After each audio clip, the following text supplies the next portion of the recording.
Having your iPhone speak to you the amount of battery it currently has is pretty awesome. And I'm going to go over that and many more hidden tips and hacks that you probably didn't know right here in this video.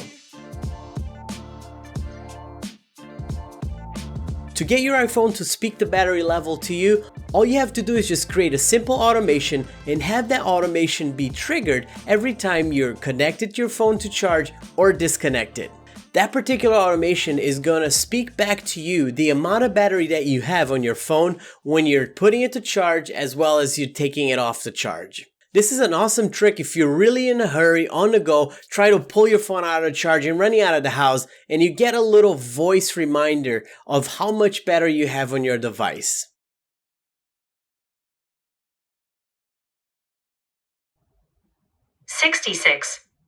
There's also a little hack that you can use in order to take a screenshot of your phone by just simply using the back tap feature. You go to your settings, accessibility, touch, and then back tap at the very bottom. There you're going to select either 2 or 3 taps where you can select the screenshot part. Once you double tap on the back of your phone, it'll automatically take a screenshot for you without you having to press any buttons. If you're someone like myself that has literally pages of apps on your phone, you can really create a minimalistic look by hiding those pages so you don't have to scroll through them. And in order to do that, you hold on the page to trigger app removal, where all the little icons start to shake, and then tap on the little dots at the bottom of the page. There you're going to be presented with the option of selecting the pages you want to keep on the screen and also putting them back if you choose to do so.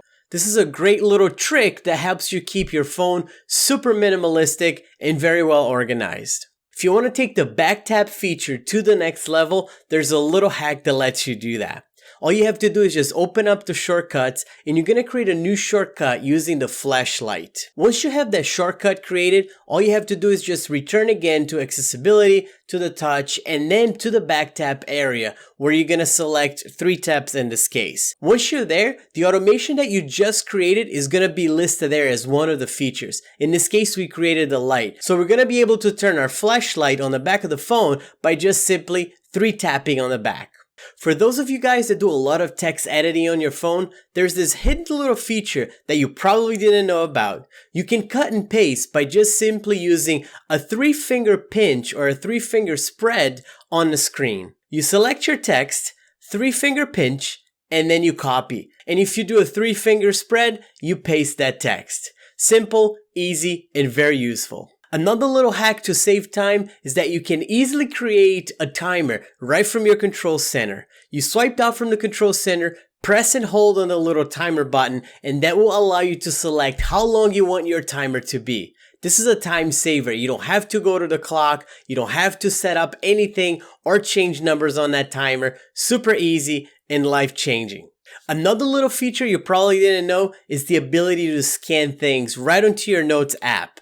You tap and hold on the app icon and then select Scan Document. That will let you scan anything, including pictures that you can save for safekeeping. If you have a Fuji or Polaroid pictures, you can save them from there and keep a digital copy of it. This is awesome. If you're a user of the 12 Pro Max like myself, you know that reaching across that screen with one hand can sometimes be very challenging.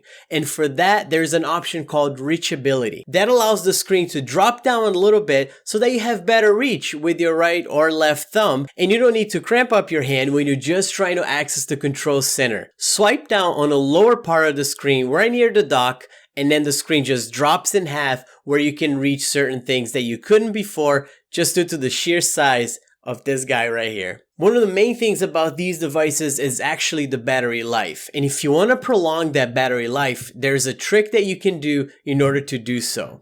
You head over to your settings and then battery. There you're going to select battery health and then optimize battery charging. What that'll do is it'll actually start learning your charging patterns, and instead of leaving your phone at 100% for hours on end, it'll actually start slowing down the charge up until 80%, and once it's around the time when you would be taking your phone off the charger, it'll quickly charge up to 100, minimizing the amount of time you leave your phone just sitting there plugged to the charger at 100%, and therefore keeping your battery life a lot longer. If you still don't have an iPhone Pro Max and you're wondering if it's worth the upgrade, I'm gonna leave a video right here that you should totally check it out, where I break down some of my favorite features of the iPhone 12 Pro Max and why it may or may not be worth the investment. Don't forget to leave a like and subscribe, and I'm gonna catch you guys on the next one. See ya.